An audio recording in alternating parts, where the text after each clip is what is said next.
We've talked about our Lumiridana spirit body and the Aja body inside of it and all of that, and we've already got to the point where we can picture ourselves, okay, my body's here, I have this big old sphere around me with all of these, with these 12 sets, or these 12 balls or spheres within it, right?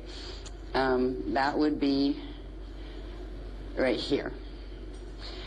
Right now, we are all a probable self. All right, because we were born without the Rashapata or atoms. We are not the full whole self yet of one incarnation.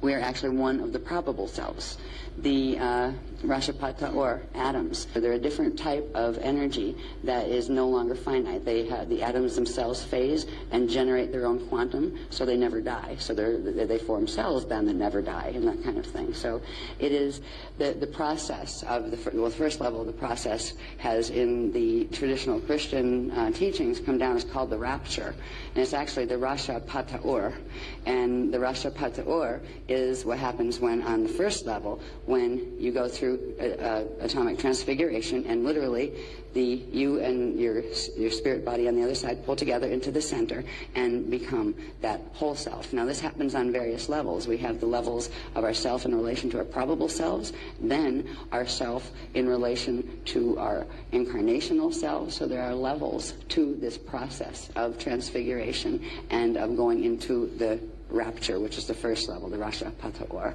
The second level has to do with the Pata Umere, and we are going to actually be calling the Rashapata or tonight, and the calling is a very specific something. It's actually bringing the atoms back into your body because your body wasn't born with it, and it should have been, as far as the natural atoms, the three. There's only three. There's supposed to be three little Pata or atoms that are the eternal spark. They're supposed to come in during the fetal integration process that we've talked about in the other sliders workshops. And because of the mutation, they do not.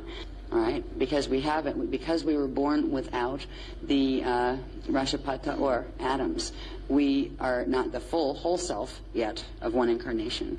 We are actually one of the probable selves. It could take forever to try to figure out what number of probable self you are, to know who your adjecate is, to know how you can, and it's a part of you, but it's frequencies of your own codes that you need to bring in and activate in order to get to the next level of activation.